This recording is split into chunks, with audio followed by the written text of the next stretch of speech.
Vainqueur felt it in his bones. The fairy queen Melodias was nearby. Her foul stench filled the air, carried by the wind. After crossing the dense forests of Pryden, Vainqueur and his mighty army had reached the island's western shores, destroying its defensive walls from behind. Thousands of minions and dragons had lined up, as dawn appeared behind the clear, crimson horizon. Shark men and their giant fish master had occupied the sea, to help carry troops on the other side. "Here it is, meow," Katesith declared, his tiny paws on the sand. "Cross the waters, and you will see." Beyond the tumultuous sea, Vainqueur watched a second, smaller island, fortified by powerful magical wards. Smoke came out of these distant shores, as if entire forests burnt to fuel some giant forge's appetite, the air choked with the smell of radioactive fumes and dust. "How long until the castle takes its flight?" Manling Victor asked the cat, standing near his master's side as he summoned dark clouds to allow vampires and other sun-fearing creatures to move. He was himself surrounded by the minion elites and Nightkia, in full plot armor. "Meow," she said, "in 2 days, but that was before you arrived. It has yet to rise, but maybe it will soon." Katesith looked up at the Dragon Emperor. "Do not forget your promise." "I shall fulfill my oath," Vainqueur replied to the furball. "After the war is won, your meowing kind shall go free." "You've got a part to play in this mess too, Katesith," Manling Victor told the fairy cat. "Meow, do not expect anything to come out of this," the farmer replied, before showing them all his royal butt. "Good luck, yarn people. Superior species, out." The farmer opened a fairy ring and vanished, leaving the army behind. His body protected by the warmth of his hoard armor, his shininess enhanced by the sun, the emperor turned to face his troops. Never before had a dragon led such a strange motley of minions and allies. Kobolds, goblins, werewolves, fiends, undead, gnolls, trolls, spiders, pterododos, dwarves, orcs, slimes. In his journeys, the VNV Guild had grown into a great and terrible force, a horde gathering all kinds of monsters. Many dragons, among them his cousin Genialissime, Grandrake, and many others, had joined under Vainqueur's leadership. More would follow soon, flocking through the skies when the Emperor would call the signal for the last battle. The human Gardimugnian army would join them too, as would Jolie's group, although Vainqueur secretly hoped that his niece would remain safe, and let her uncle bear the brunt of this devastating conflict. His people looked at Vainqueur with anxiety, none daring to speak up. The tension was palpable. "Minions," Vainqueur cleared his throat. "Beyond these shores, awaits our final battle. El Presidente activated." "You have my thanks for following me this far," Vainqueur spoke up from the heart. "A little more than a year ago, when I rose from my slumber to grow my hoard, I never imagined that I would stand here before you. Although I knew minions would flock to my banners and serve me unconditionally, you all made me proud. You fought with me against countless enemies, from the Forgotten One to the grasshopper Brandon Moore.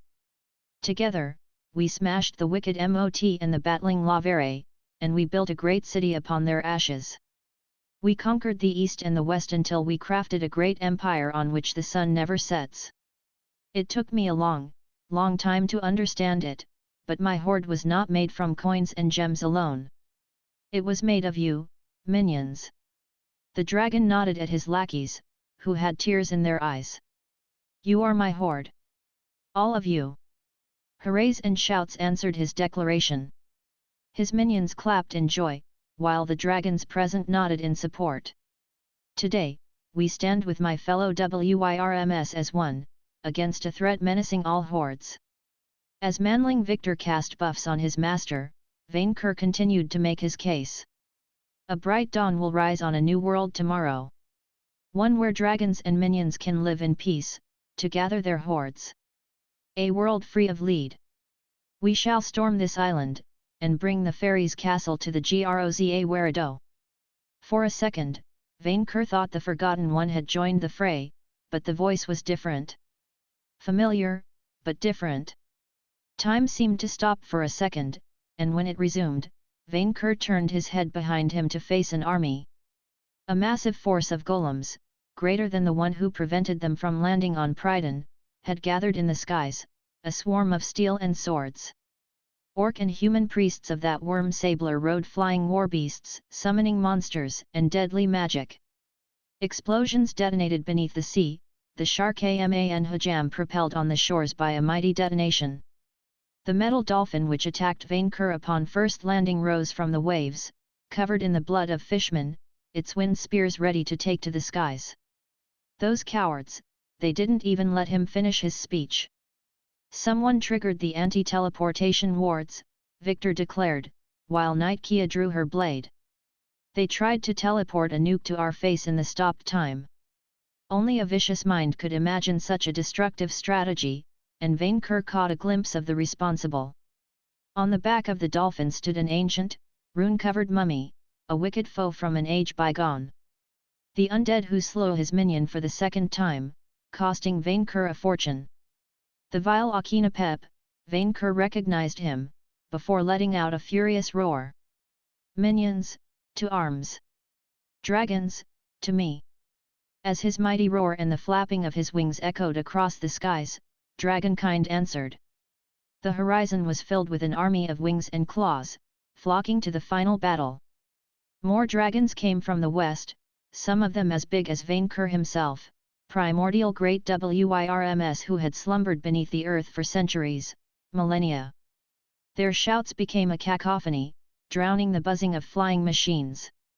Black Horseman, Noirsuer, manling Victor shouted. In the blink of an eye, a dark horse appeared below him, the reaper ready to reap and tear. Kia, are you ready? Nakama Disu, she replied, the armor taking her over, before climbing on Gorinika's back. Minions, I shall break the dolphin, you bury the mummy. Vainqueur ordered, blasting a wind spear launched at him with a well-placed fireball. His hoard he would defend. Time for payback. You changed the weather to slime rain. Slime type chosen, thunder jelly. As he altered the weather, electric slimes falling from the skies and charging clouds with electrical energy, Victor saw the area around him erupt into chaos. Spells and elemental breaths were unleashed from one side, bullets and shells fired from the other. Owing to the chaotic nature of both armies, it appeared as if two hordes of savage barbarians had met on the battlefield, to engage in a furious melee. Allison, Rollo, with me. Victor picked up the Dryad as his support, lifting her on Noirsuer's back, before casting a spell on the steel golem. Windy cloak. A swirling cloak of wind surrounded the golem, turning him as light as a feather. The golem did some footwork, preparing himself to take a leap of faith. This time, he was determined to end Akinapep, his maker, once and for all. So what's the plan, handsome? Allison asked, sounding a bit worried. She hadn't forgotten her death at the Pharaoh's hands. Rollo says we end this today. Rollo will not let him make the green a desert again. Allison, heal and focus on buffs, the rest of us will go on the offense. Victor then cast a few spells on himself. Rain Mantle, hasten. For 10 minutes, you will recover 1/8 of your HP each minute and walk on water. Your reaction time and speed will be greatly increased for 10 minutes. White Rider activated. Your buffs will be extended to your mount. A shroud of water surrounded Victor and Noirsuer, her fiery hooves turning to steam. Worship me, the horse roared, following Vainqueur's lead and chasing after the submarine by running on the stormy sea itself. Allison grabbed Victor's waist to hold on. Worship me, worms! I am the goddess of horses. While the submarine began to dive down into the sea as Vainqueur and Kia approached it, Akinapep summoned a sandstorm below his waist and used it to fly straight at Victor. Instead of casting spells at his former trainee yet, the mummy summoned reinforcements of his own. Chrono-summon, pterodactyls! As he spoke these words, rifts in time opened across the open sea, a flock of 6 meters wide flying dinosaurs teleporting through. Akinapep seemed a bit bothered, Clearly, he would have preferred to summon monsters amid the VNV army, not in front of it. If Victor hadn't unlocked tier 9 and up, he might have succeeded. Rollo, who had taken some momentum, leaped from the shores at high speed. Thanks to the spell empowering him, he jumped hundreds of meters in the air and landed on the back of a pterodactyl, forcefully driving the beast away by holding it by the neck. Allison focused on casting buffs, raising Victor's stats while his nightmare horse raced on the open sea to dodge the flying dinosaurs. Strength and vitality increased by 2 stages. You gained resistance to nuclear. These wards were your doing, I presume? Akinapep asked Victor, keeping a safe distance from his enemies. Clearly, he understood how much the group outmatched him in physical combat. You have grown powerful, cultist. A pity you chose the wrong side. Guess surviving your last lessons gave me the levels I needed to kick your ass. Victor replied, raising his scythe. Black Horseman, Tarisk Emperor. In a flash, Victor teleported the radioactive Tarisk right above Akinapep's head, a towering heavyweight falling on a much smaller target. Using the same defensive strategy as in the Battle of El Dorado, the mummy leaped through time, the Tarisk falling through an empty spot. Akinapep reappeared a second later, narrowly dodging a claw attack from the giant, glowing radioactive reptile. Even with the protection set by Allison, Victor had Noirsuur put some distance between the Tarisk and them. A giant radioactive pseudo-Japanese lizard, fighting the literal high priest of a nuclear god, poetic, in a way. What a coincidence, I gained a few levels too. Seeing the Tarisk roar and open his mouth to swallow him, Akinapep slammed his hands together and summoned an item within his palms. The most terrifying weapon of all. A dirty teapot. Great Beast Containment Seal. A mighty force pulled the Tarisk towards Akinapep, alongside tons of waters and some of the dinosaur summons.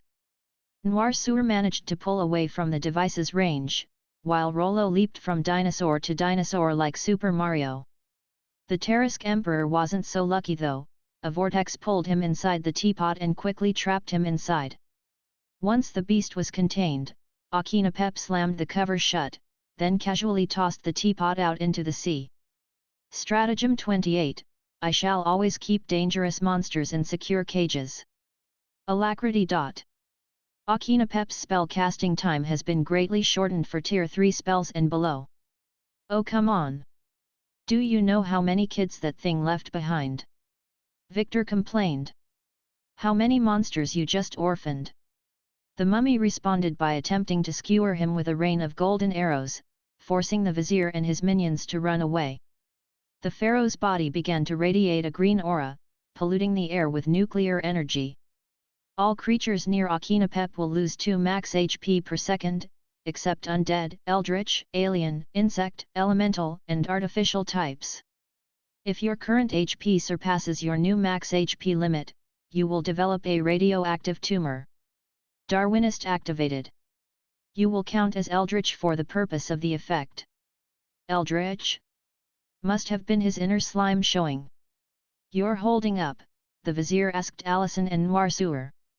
For now, my magical protection will hold, the dryad replied. But he might dispel them at any time.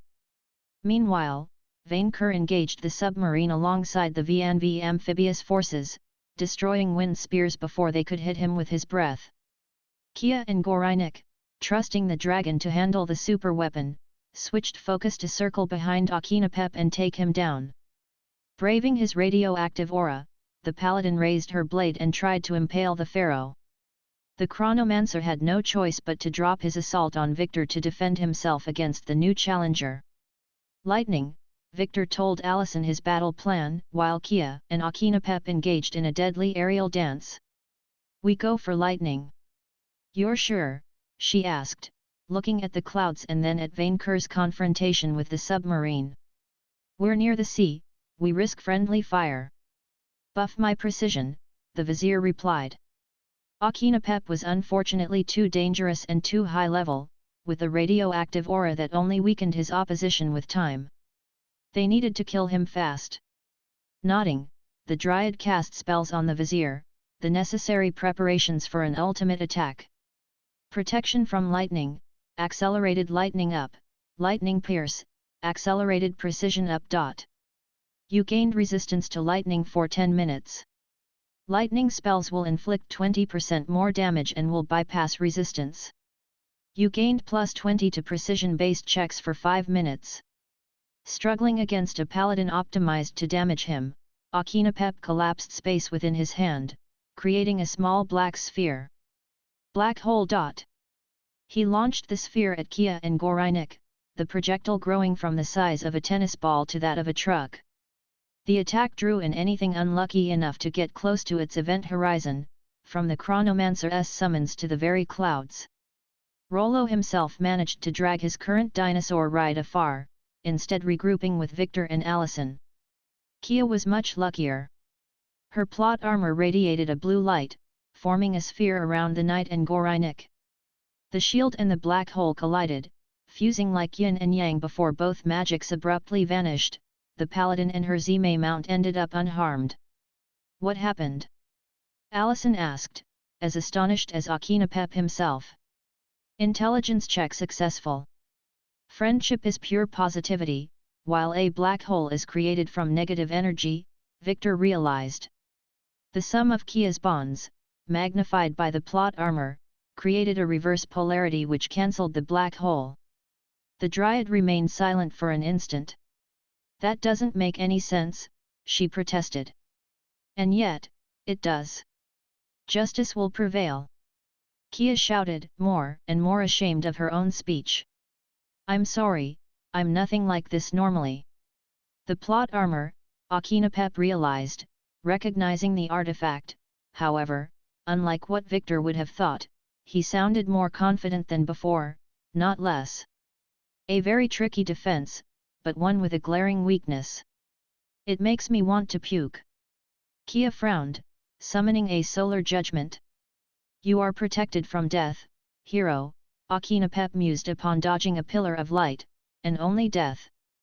The Pharaoh flew towards the paladin, Gorinik opening his 3 mouths to target him with his elemental breaths. Instead, the mummy teleported right in front of Gorinik's chest and slapped him in the belly. Time push. Poob. Kia and Gorinik popped out of existence with a strange, ridiculous noise. Victor saw red. What did you do? I pushed them further down in the time stream, the Pharaoh replied, proud of his cunning. They will reappear later at the same spot, safe, unharmed, and surrounded by defeat. How long? Allison asked, horrified by the sudden loss of one of their strongest warriors. The mummy responded by targeting the two with a blast of radioactive energy, unwilling to give his foe any tactical information. Noirsuur managed to dodge, while Victor maintained his focus on the thunderstorm above. Poor Kia, that was the cruelest thing the mummy could ever do to her, force her to sit out of another epic battle. Even the plot armor couldn't offset her terrible luck. Rollo, having gained some sort of control over his pterodactyl mount, prepared to attack his maker, but Victor dissuaded him with a glance. The weather maker was ready. I heard you caught a fairy too, cultist, Akinapep said, preparing to unleash another black hole, this time at the vizier. But you should have kept Mot chained and bound. A well-crafted wish would have saved you. Magmel's soul knew more than how to create a soul crest, Victor replied, confident. He had knowledge of fairy magic, in particular, of spells so powerful that no humans could ever cast them, until a few levels ago. The slime storm had reached its apex, carrying the lightning Victor needed to cast this ultimate technique. Allison protected her face while she cast protection from lightning spells on herself and Rollo. Here it comes. Victor waved his scythe like Votan once did with his spear. The supreme lightning, which guarantees victory. Impossible, Akinapep muttered, astonished, before attempting to skip time and dodge, time Le Ragnarok. Thunder swallowed Akinapep whole, and the whole sea flashed brightly.